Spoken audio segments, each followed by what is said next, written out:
And there we go. Oh, hey, didn't see you there. I was busy cooking up some of my grandma's old recipes.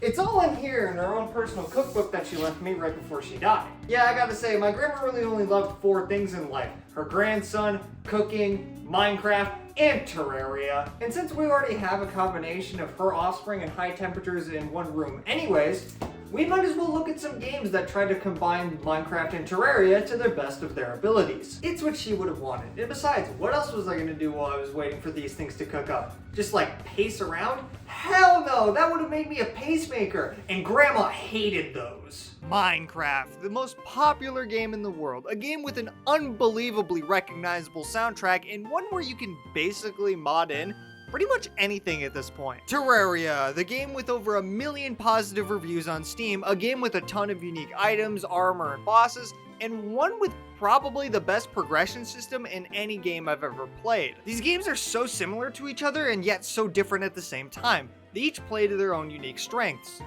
So I'm gonna smash them together and see what I get. Today I'll be looking at 3 games that have a lot of the same mechanics as Minecraft and Terraria. Anything that's sandboxy, has an emphasis on mining, works off of a grid, has sort of a blocky aesthetic, and is in isometric 3D. That'll be the main rule that I focus on, so sorry, but no Vintage Story or Starbound in this video. But don't worry, you'll get that video as soon as my grandma that likes No Man's Sky and Terraria dies. But for now, let's honor this grandma's memory.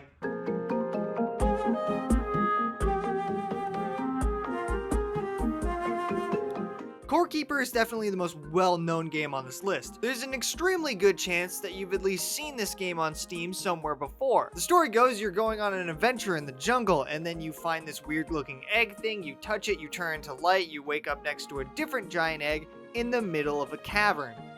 You know, normal everyday stuff. From there, you realize you aren't really getting out of here anytime soon, so instead of starving, you decide to dig around and build up a base. Core Keeper's aesthetic is extremely solid. I wouldn't say it's the most unique pixel art I've ever seen, but it doesn't need to be that in order to be just good. And all of the biomes feel pretty different from each other. Some invoke a nice calm feeling, others feel depressing, and one makes me want to leave it every time I bump into it. Speaking of bumping into things, this is a game where every boss has its own unique spawn location, and you'll most likely find the first few just by digging around. And by that I mean, if you dig out far enough, you'll eventually find a big ass snail trail that goes around your entire spawn. And the only way to fight that boss is to wait for him to come by, hit him enough times to where he gets pissed off and tries to eat you. Also, there's these vaults you can find that have different musical notes on the doors, and if you play the right musical notes, you get into the vault. They're really cool, and I always keep an ocarina on me just in case I bump into one of them. One really unique thing about Core Keeper is the leveling system. If you want to get better at a certain skill, just do that thing and you'll get better at it. Whether that's running around, mining, farming, crafting, basically anything you'll do, you'll be making progress towards something. I wonder if that works in real life. What the hell? How haven't I maxed out virginity yet? While these stats are very nice and encourage build variety, the weapon and armor progression system can go take a fucking hike. When you start out, you get to pick a profession that gives you a few points in a certain stat, and some starting equipment. I chose Mage. I spent about 20 hours in this game, and I only managed to get a handful of magic items, and like 2 armor sets that increased magic damage. But if I'd played a melee character, I would have been showered with new items because those recipes unlock when you upgrade the anvil. You can't craft any magic or summoner related items. You have to grind for them and hope they drop from bosses or enemies, which easily makes their barrier to entry way higher. Also, quick side thing, oh my god, Summoner must suck. You have 1 minute with your summons, and that's it. You can get armor and buffs that make that time go up, but not by very much. 1 minute is actually a joke. Maybe you could remedy this by adding a magic crafting table every few crafting table upgrades, but as it stands right now, I really do not like the progression of these 2 classes. Now to disvalue all of the bitching I've been doing. That might actually be a good thing. It's very obvious to me now, but Core Keeper is a game that is meant to be played with friends. There are way too many skills here for just one person to spend all of their time on. So you need to get like 3 or 4 different people together in order to divvy up the workload. One of you could be the melee tank / miner, the other one could be a mage / farmer, the other could be a ranger / crafter, and another could be the summoner / fisherman. Except not that, because summoner sucks. Other than those complaints that I have, Core Keeper does everything else pretty well. So I do recommend Core Keeper. Just if you want to get the most out of it, play it with friends. But I guess friends can even make bad times feel better. Oh, and speaking of bad times, let's get into the next game in our list! Next up on this list is Ness. Ness was once described to me as a little bit of Minecraft, a little bit of Terraria, and a little bit of RimWorld. Guess which one of those I haven't played? I'm not a big fan of construction and management sims. They tend to just kind of stress me out. That being said, however, there are still plenty of reasons I do not like Ness. Let me preface this, however, I don't think this game is that bad. I just think it's painfully okay, which makes the things that I really don't like about this game all the more prevalent. God, I sound like a disappointed father describing his middle child. The UI is bland and uninspired. The character designs are bland and uninspired. The art style is bland and uninspired. The bosses are...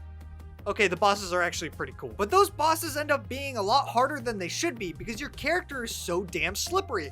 Seriously, it's like I'm playing fucking Sonic 3D Blast. Ness has a whole map exploration thing where instead of it being like open world or whatever, it's split into islands, which is fine. There's nothing wrong with doing exploration like this. It's nice to be able to look at a map and see what's gonna be there before you actually get there, but it doesn't mean you have to bring a boat everywhere you go. Damn it, and I just fucking hate boats, man. So what's my full opinion on this game?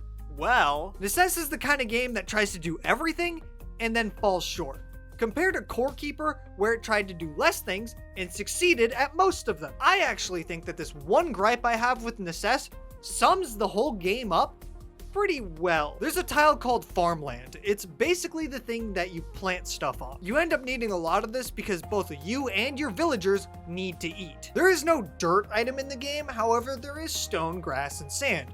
Which one of these do you think would be the best candidate to use to make farmland? Got your answer? Good, because you're fucking wrong. Apparently the most fertile farmland has been right there the entire time. Why does it cost wood to make farmland? And why does it cost 5 wood to make 1? And it also costs 2 wood to make a wall. Why is this so expensive? For context, every tree you chop down gives you like 4 wood. They also drop like 2 saplings, which are weirdly enough used for torches? Listen, I get it. I know you can have villagers chop down trees. That's not the point I'm making. The point I'm trying to make here is if they just added a very few amount of basic ass items to the game, none of these crafting recipes would be an issue. If they added like a dirt item to the game, that would make the landfill and farmland recipes actually make sense. And if they added coal, that could be used for torches or a better fuel source in the cooking pot. I feel like if they added a few more items like this, it would massively help the game. Because as it stands, playing the game right now kind of feels like you're walking around a house with a really bad foundation. This game is like if you went to a big fancy restaurant with all these different options, but when you actually got your food, it doesn't look appetizing and it's undercooked. You honestly would have gotten a better meal out of it if you had just like foraged in the woods for a little bit. Oh, and speaking of which...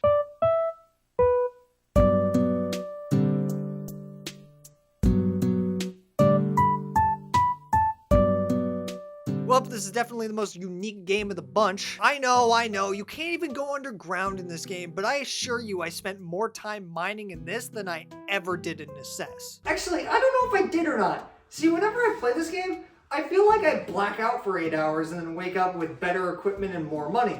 I imagine this is the opposite of how alcoholics feel. Forager is extremely fun. It's the kind of game where you look at something like a pickaxe upgrade and you think there's no way I'll be able to get that.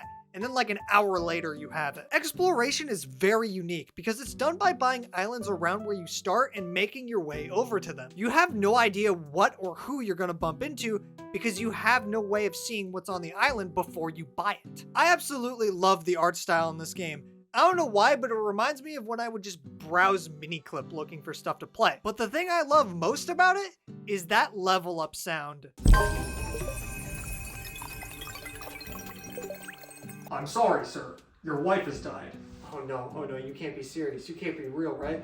You're joking, right? Yeah! You're joking, right? When you level up, you gain skill points that are used in this absolutely massive skill tree that branches out in all directions. It is actually insane how much content is in this game. And it's also insane how, because of how I spec'd, that I couldn't get the 3rd pickaxe upgrade for like 12 hours. This is a little bit of a complaint, but for the 4th tier of most of your equipment, you need skulls, which can only be crafted by something pretty far out on the magic tree. This might have been my fault though. I was kind of trying not to spec into magic too much because that's the route I went with Core Keeper. Other than that little hiccup though, this is actually my personal favorite of these 3 games. As in, I spent the entire day that I should have been writing this script playing Forager.